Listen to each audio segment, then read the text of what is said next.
Then, of course, you have perhaps the most famous of all the archaic Homo sapiens lines, the Neanderthals.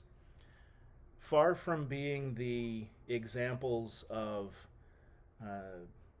brutish, slouching cavemen that were represented in the early Victorian dioramas, it really now appears that they simply represent a distinct population of Homo sapiens that occupied Europe before any other archaic Homo sapiens population and thrived in that region of the world, well outside of the original range of hominins, well outside of the range of most of the plants and animals that would have been familiar. And so they became this distinct population.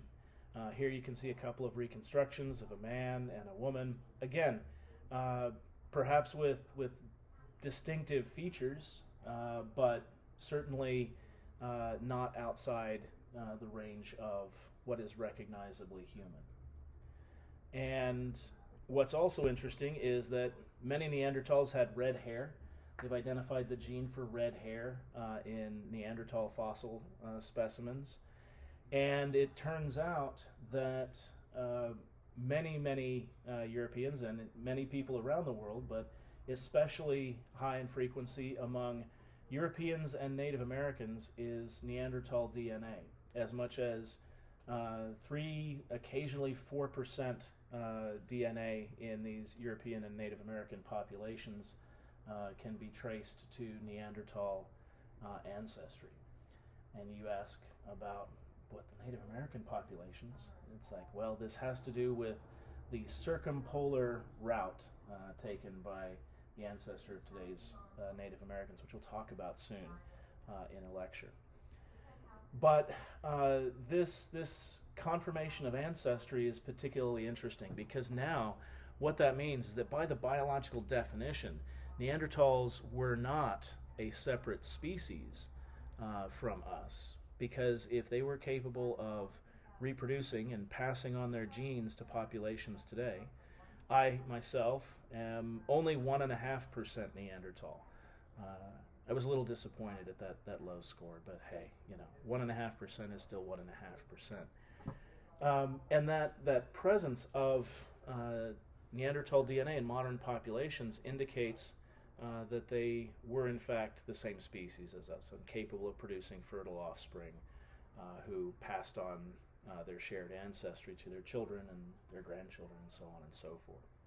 So they were us. They were just a different community of us.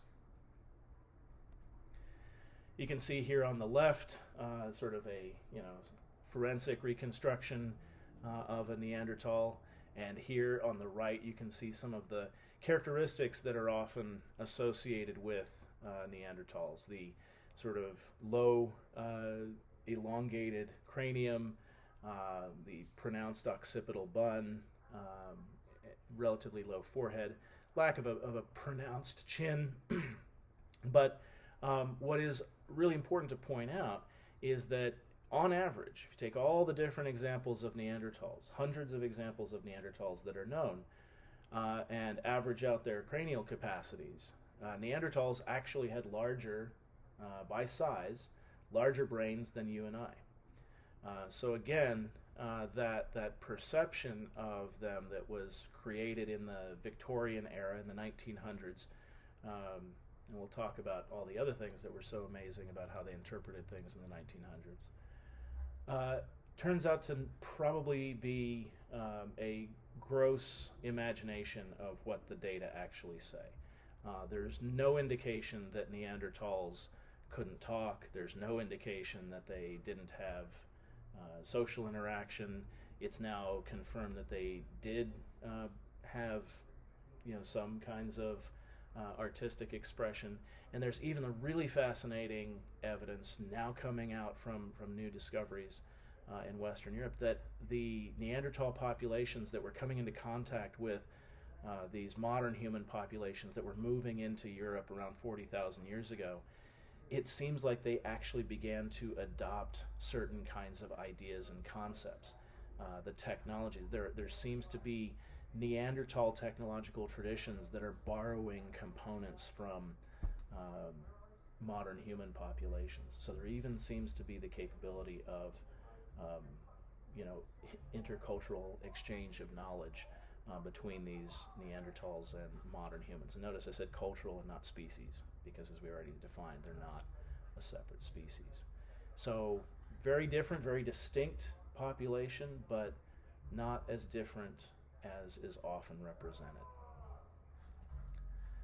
And here you can see the Neanderthal sites from Western Europe and Spain and France all the way through to the Near East, to the Shanidar example. I'll show you a picture here, Shanidar in northern Iraq, and as far east as the Uzbekistan. And you can see quite a lot of overlap between Neanderthals and modern Homo sapiens. In fact, Neanderthals and modern Homo sapiens existed at the same time on the planet for longer than we have existed without them. And that's interesting to think about.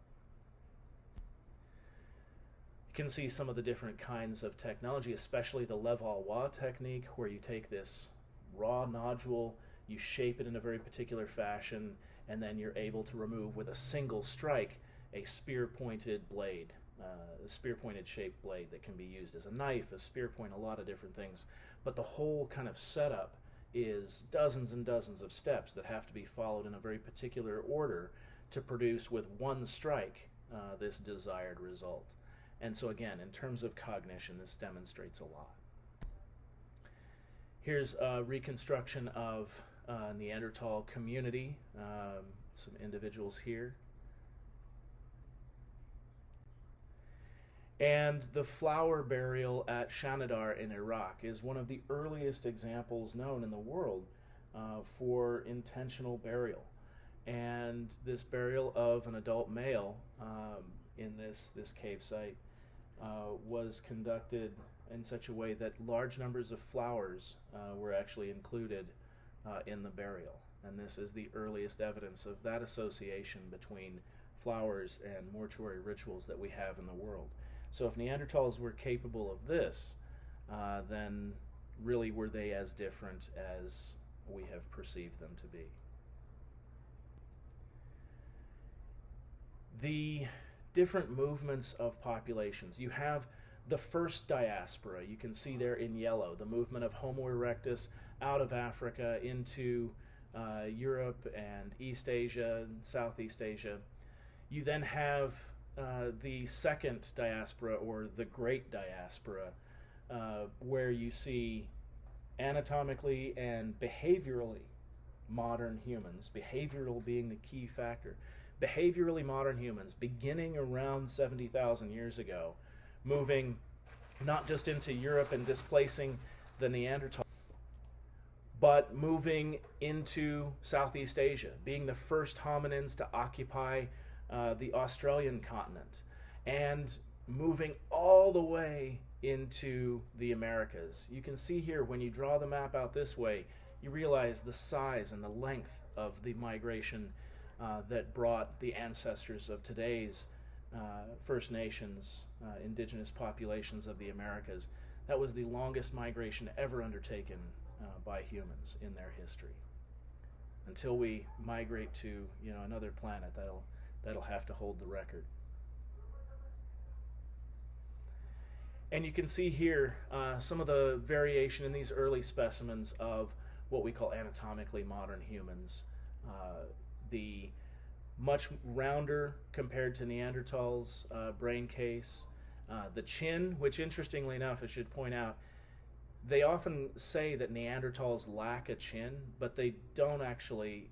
We don't have something that grew. It's not like a horn that grew out. What happened to us in our lineage is that our tooth rows, the teeth, actually moved back further under the eye sockets. So Neanderthals' teeth are further forward, and because the teeth are further forward, the bone of the jaw just goes up to meet the teeth.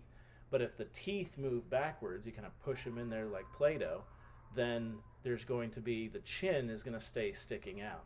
And so that's actually what it is. The chin is there in Neanderthals, but the teeth are further forward. With us, the teeth are further back, and so you have the appearance of a chin. But it's not actually much longer in terms of the jaw. It's just where the teeth are placed along that jawbone. Some of the very earliest Homo sapiens are from Ethiopia and South Africa. Much older than Cro-Magnon. You might have heard of Cro-Magnon, but Cro-Magnon in France, which is very, very late. Cro-Magnon today, by comparison, is so late it's almost not in the early human category. It's just in the old people category. Certainly compared to the evidence from places like Shkul and Jebel Kafsa in the Near East, and Herto and Omo in Ethiopia, Border Cave and Kleis's river mouth in South Africa. Those sites at the southern end of the distribution are particularly interesting, and we'll talk about those in a minute. We also see the earliest evidence for people in Australia at the sites of Lake Mungo and Cow Swamp here. These are between about 45 and 55,000. There's some indication of presence by 60,000, but for sure people were in Australia 55,000 years ago. While Neanderthals were still the dominant population in Europe, already anatomically and behaviorally modern humans, the ancestors of today's Australian Aboriginal communities, had already reached and occupied Australia. The earliest anatomically modern Homo sapiens that we're aware of are these individuals from the site of Jebel Irhoud in Morocco, and they date to around 300,000 years ago. We know that anatomically, in terms of cranial anatomy and postcranial skeletal anatomy, they match us physically. Whether they were behaviorally the same as us is currently unresolved. More research needs to be done in terms of locating not just fossil skeletal materials, but archaeological sites associated with them. And some of those things are particularly difficult to do when all you have are skeletal materials.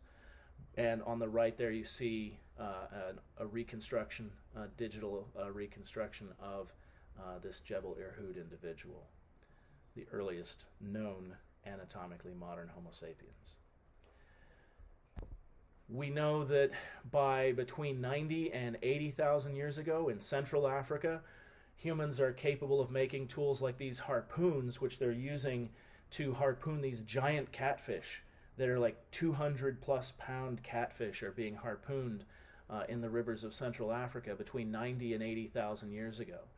And this is really where you begin to see this, some of the earliest examples of this, where technology really begins to take off and become absolutely dominant in our lives as humans. Imagining our lives without it is virtually impossible.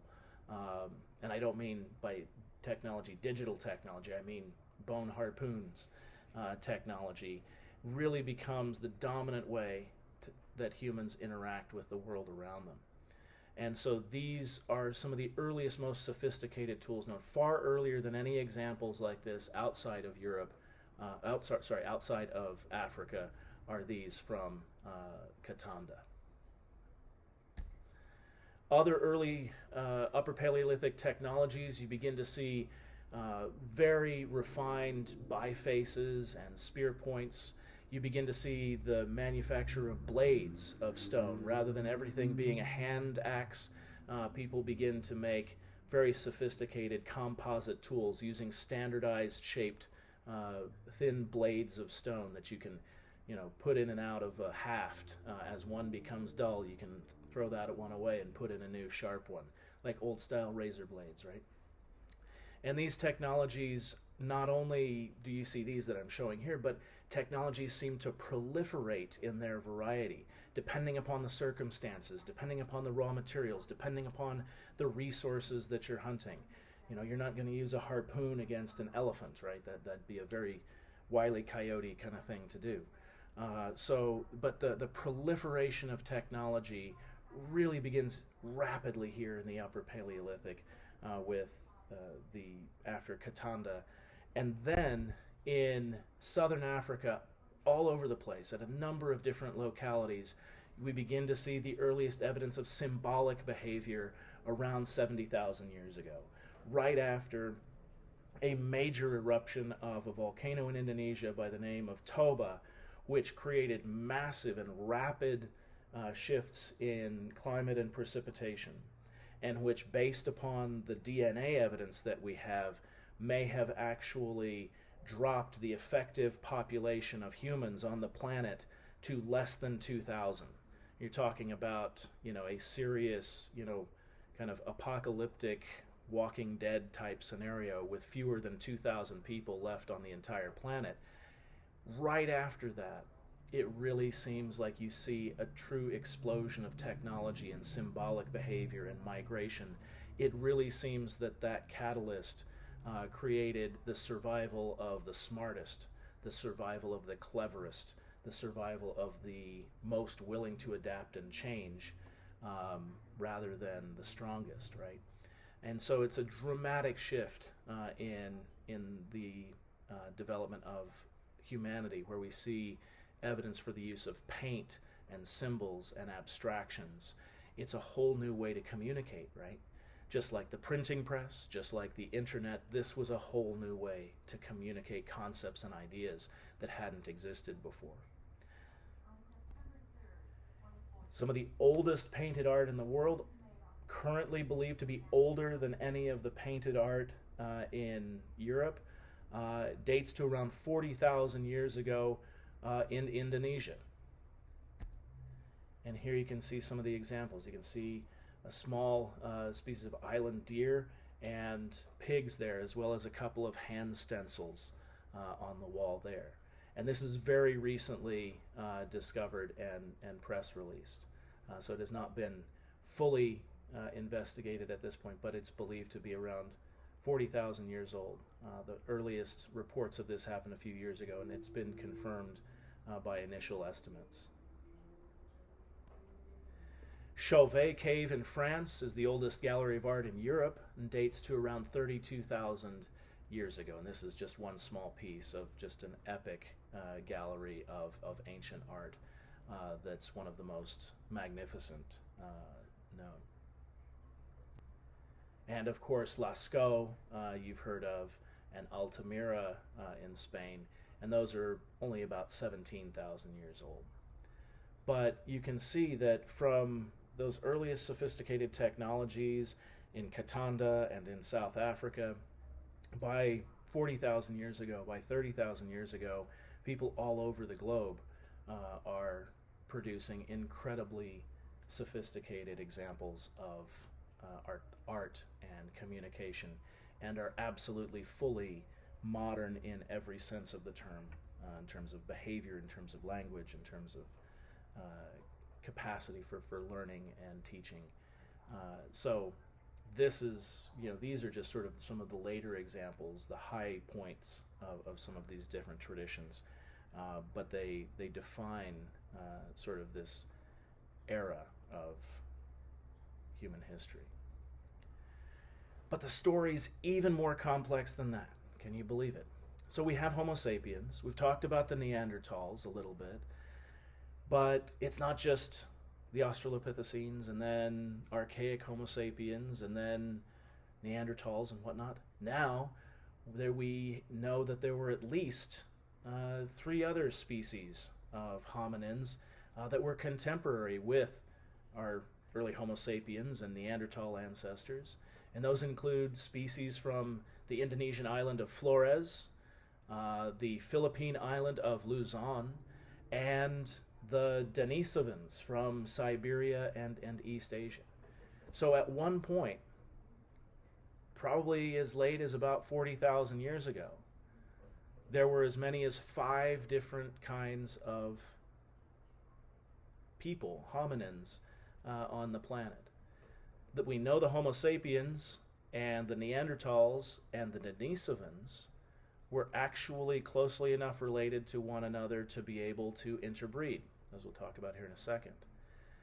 The island examples from Luzon and Flores, we don't see any evidence in the DNA of their actually being close enough to our kind to interbreed. They may actually represent completely different species of hominins, but they would have been there when our ancestors first arrived in these places.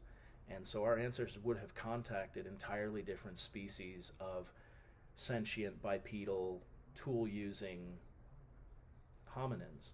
So at one point, it seems maybe our planet was a little bit more like Mos Eisley Cantina than we thought. Homo floresensis, you can see here on the top right kind of a comparison between a modern human female of about 5'3" or so with the Homo of the Flores hominid, which was only barely over 3 feet tall. Yet they were making spears and tools and hunting, even some of these pygmy stegodon elephants that lived on the island. They're probably not descended from Homo erectus, but from earlier Homo habilis. And how they got all the way out to Flores is still an unresolved question. And they've been nicknamed by researchers the Hobbits because of their stature, and I think because they were found initially around the same time as Peter Jackson's movies were coming out. But they did live in a world with dragons, as you can see from the bottom left illustration. These would have been Komodo dragons, but from their perspective, close enough. Pygmy elephants and giant rats, which actually formed a major component of the diet. You can see the comparison there between a modern rat and the Flores giant rat. A very different world, very different kind of relative experience for these hominins who were certainly a different species from us, and really fascinating to consider that. And you can see here in the comparison of the skulls, Homo sapiens to Floresensis, the difference in size. And you can see some of the ideas. This was sort of I didn't make this chart, but how these different individuals got there. Were they dwarfed examples of Homo erectus? Very recent research published late last year indicates they were not, that they were closely related to Homo habilis, that there was an earlier migration even prior to 2 million years ago where they got the ancestors of the hobbits, the ancestors of Homo floresensis, into South Asia and eventually into what is today Indonesia, which at the time was still an island. That's the thing. Flores is far enough out in Indonesia that it was not part of the what's called the Sunda Shelf, and it's actually across the Wallace Line. And we can talk more about that in a later class. The Denisovans are a whole nother, even more recently discovered piece of our lineage.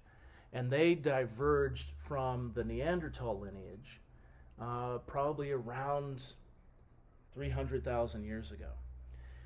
And they have now been found across Siberia and into China. Denisova Cave is the type site. And may have persisted until as late as 30,000 years ago.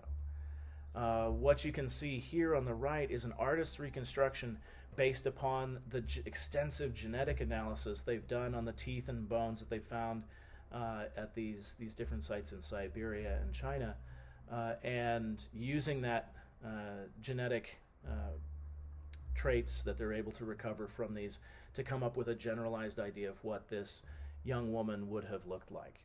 Again, distinct in terms of the genetics and appearance from both Neanderthals and modern humans, but still within the range of being recognizably a person.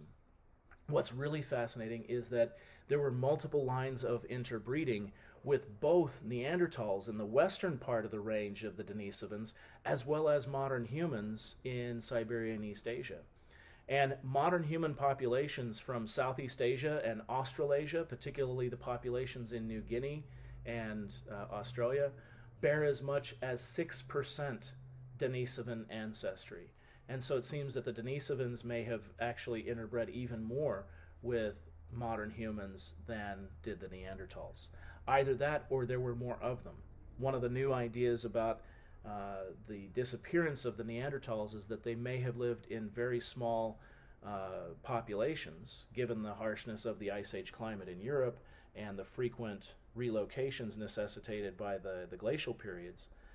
They may not have built up as large a population, and when you have large numbers of African populations moving into Europe, it simply may have been a factor that there weren't nearly as many Neanderthals as there were the incoming modern humans, and so they would have ended up getting swamped.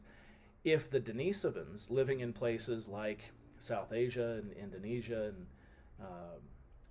sort of the area around what is today the Tibetan Plateau, if they were living in larger populations, then when modern humans moved into the landscape, there would have been greater opportunity for genetic contributions, to put it in technical terms, than with very small separated populations of Neanderthals in Ice Age Europe.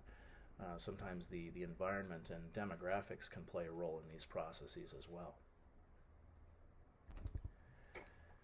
And here's a really interesting genetic analysis from the the Denisovan individual named Denny, a female. And what is really interesting, she was born about 90,000 years ago. And what we see is evidence that her mother was more closely related to Neanderthals from a site in Croatia than from a local Neanderthal who lived in Denisova Cave 30,000 years earlier. And her father was actually related to not only the Denisovans, but to another hominin species that had some admixture with his line earlier. And you can see all of these different lines of interconnection between Denisovans, Neanderthals, modern humans, and you can see the different points of interbreeding between Asian populations, the Eurasian populations before they split, and then you have African populations. And so all of these different kinds of people that at one point scholars were calling distinct species, right? Homo neanderthalensis is, the naming even suggests it's a different species. But look at all of this. Look at all of this interbreeding and shared ancestry and sharing of genetic contributions that's going on from, Eastern Europe all the way across to China and Asia. And this is occurring 90,000 years ago.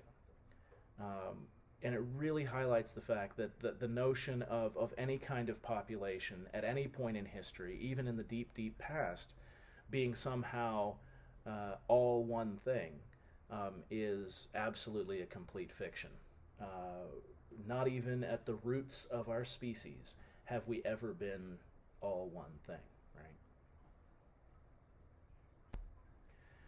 And here you can see some of the kinds of, this is a really interesting chart. I won't read the lines to you, I'll just leave it up here for a minute.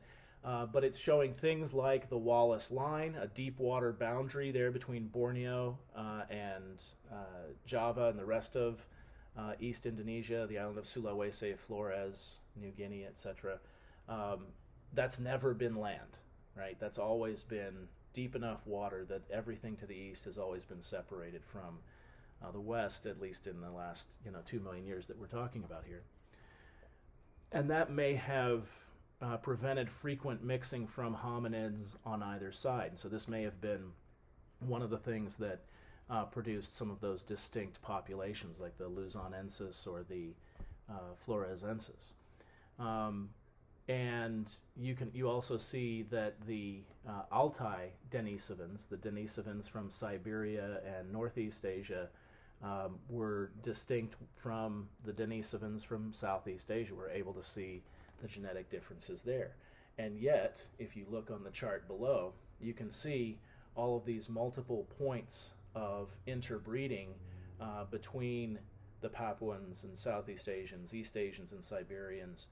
And so when we begin to look at these ideas of race and whatnot, you begin to realize that it's all something that we have constructed far more recently, and that these boundaries didn't exist back then and don't really exist today either, except where we want them to. And that brings me to the last little bit that I'm going to talk about here in this lecture, and that's one of the things that has been talked about the most in terms of defining different human populations over the last 500 years, and that's skin color. Here you can see the geographical distributions of skin color in indigenous human populations, right? And you can see areas where you have the greatest amount of, or have the darkest skin color, contrasting with areas of lighter skin color. You can see the only place where you have really, really, really light skin is in Europe. Interestingly enough, the distribution that you see, the really, really light skin, seems to be fairly coterminous with the range of the Neanderthals. Whether this is a coincidence or not, we can debate.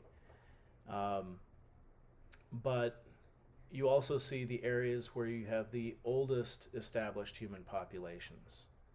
Africa, small portions of the Indian subcontinent, and Australia and Papua New Guinea that we were just talking about have very dark complected people.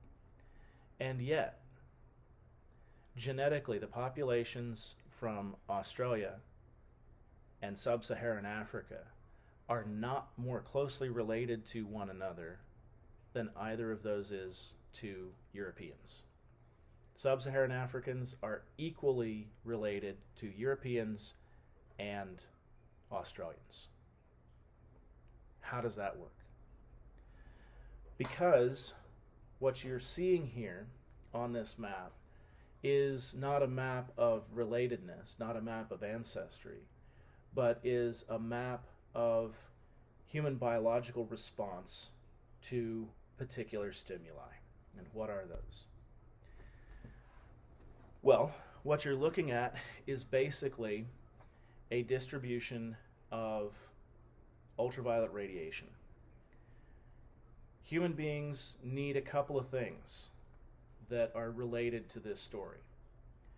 One of those is vitamin D. Vitamin D is produced in your dermal layer of your skin and actually helps you to be able to metabolize calcium. If you have a vitamin D deficiency, it doesn't matter how many gallons of milk you drink, you'll not be able to utilize the calcium effectively. Why do you think they enrich milk with vitamin D? You need vitamin D to be able to do that. That's a really important nutrient, especially for women who are carrying a child or gestating a child in their womb. Because if a woman doesn't have sufficient calcium, the child will be assembled from the calcium of her own bones. Body will dissolve those to make the bones of the fetus. So if that's happening, then she's going to have calcium deficiencies, which are going to lead to weaker bones, which are going to lead to a higher likelihood of problems with birth, higher likelihood of maternal mortality at birth. Because when you give birth, there's a lot of strain put on the bones, and the pubic symphysis, where that pelvis comes together in the middle, actually cracks and comes apart to accommodate the skull of the child. And if you have weakened bones as a result of a calcium deficiency, you will be more likely, not always, but you will be more likely to die in childbirth, which until very, very recently in human history happened all the time, right? So increasing that likelihood means that women who have calcium deficiencies are not going to probably, by statistics, have as many children as women who have sufficient calcium. So to have sufficient calcium, you need to have sufficient vitamin D. And vitamin D is produced in your skin or in mushrooms and a few other nutrients, but by and large in your skin from exposure to sunlight, right? But, so yeah, get a lot of sunlight, get a lot of sunlight. However, if you get too much sunlight, it destroys another important nutrient, and that's folic acid. Folic acid, in terms of the story that we're telling, it acts as the toner for your body's copier, if you will. Every time your cells divide, use folic acid as part of the enzymatic process of cell division. So this also occurs when a fetus is developing after conception. The cells divide and divide and divide and divide, and if the mother's body has a folic acid deficiency, and that's the toner for the copier, and if you know anything about copiers, if the toner runs out, what happens to the quality of the copies? The quality of the copies goes down. And if you're talking about dividing and dividing and dividing from a single fertilized egg, and the quality of the copies goes down, that's going to increase the likelihood of developmental issues with the fetus. It's going to increase the incidence of cleft palates. It's going to increase the incidence of spinal bifida, a number of other developmental issues that we could go into, but all of those fall under that category. And so you would increase the likelihood of all of those difficulties with a folic acid deficiency. So humans have to find the optimum kind of solution. If you're in a place that has lots and lots of sunlight, I'll go to the next one here. Here's a map of UV radiation and vitamin D production. If you live within an area that has lots and lots of sunlight, the tropics, then you have very little difficulty producing enough vitamin D. That vitamin D is not going to be your problem. Also because what's the temperature in the tropics most of the year? Do you need to wear head-to-toe, full-length parka clothing and a face mask that covers your eyes so that you don't get snow blindness? No, you don't have to wear that much clothing. It's warm. There's a lot of sun. So you get all the vitamin D you could possibly need from, very brief exposure in that part of the world. So what is the issue for populations occupying the tropics? Yeah, it's the folic acid. You have to protect the folic acid. So the biological response of populations in that area would be for their melanocytes, the cells in your skin that produce melanin, and the amount that gets produced. That's why people can tan, right? The cells get stimulated and they produce melanin. Some people tan. I just turn pink like a shrimp. But basically, people who have more melanocytes are able to adjust and adapt to those circumstances. And where this plays out is that those populations, there's an advantage to having more melanin because that protects your folic acid, which protects your gestating fetus, which leads to more successful births with children who don't have these developmental issues, which leads to more people having more kids. And so that developmental process and that multi-generational process leads to an advantage being given in terms of reproduction to people with more melanin in those tropical regions. As you move out of the tropical regions, you get to places, you can see here, that have insufficient amounts of vitamin D production. Sometimes 1 month out of the year, sometimes most of the year.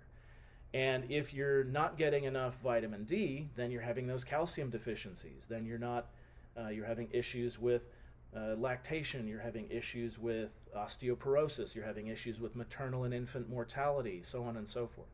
So there's an advantage to getting more vitamin D. Well, how do you get more vitamin D? Where is the advantage there?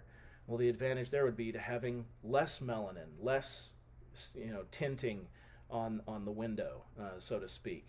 And so you let in as much as possible. Also, as you go further north, even in areas where you can see it's insufficient 1 month out of the year, but as you go further north, you have to typically, through most of the year, cover up more of your body until you get into, northern Norway, right? And you have to basically cover up all of the time. And you're not running around with very, little covering. And so most of your body is covered, which means it's getting zero input of sunlight. So what's getting any input of sunlight? The back of your hands and your face, But again, if you've got that parka pulled down, how much of your skin is actually exposed? And so the biological response to covering up and moving north or south into these other areas, the biological response is to get rid of as much of that blocking melanin as possible, because you need every tiny drop of vitamin D you can get, and you're not worried about losing your folic acid because 95% of your body is covered up all the time. So the advantage there, the reproductive advantage there, is toward individuals, and this is all about women for the most part. Men sort of are byproducts of that. But the women, the advantage goes to the ones who have less melanin. And so over time, populations living further away from the equator, there's going to be an advantage to having less melanin. Populations living closer to the equator, there's going to be an advantage to having more melanin. That's what the adaptive story of these things is about. That's why you see Australian and African populations having almost the same quote-unquote amount of melanin, but not because they're especially closely related more than they are to the Norwegians, but because the native Australians have been living there, as we talked about, for 55,000 years. Even the Europeans modern humans haven't been in Europe as long as the Australians have been in Australia, right? If we go back to that other map, you can see that one of the other things that happens is that you don't see the same distribution in the tropics of the Americas. Why don't you see the same distribution of skin tone in the tropics of the Americas? Because, as we'll talk about in an upcoming lecture, the native people in the Americas have not been in the Americas as long as modern humans have been in Australia, or as long as modern humans have been in Europe. They've actually been in the Americas for maybe, at most, 18,000 years. Maybe 20, if we're really trying to push it here. But at the outside, they've been here for about 18,000 years. And there has been some adjustment of skin tone. You do see higher amounts of melanin production in the tropical populations of the indigenous people of the Americas. But they haven't been here long enough for that process to have reached the same level as in Australia and Africa. And this is another way that we know that the places that our people have been the longest are in Africa. And Africa is the homeland of our whole species. We are all African. Those of us who live outside of Africa are just the descendants of different waves of immigrants. And I'll close out with that. Thank you very much. Have a good day.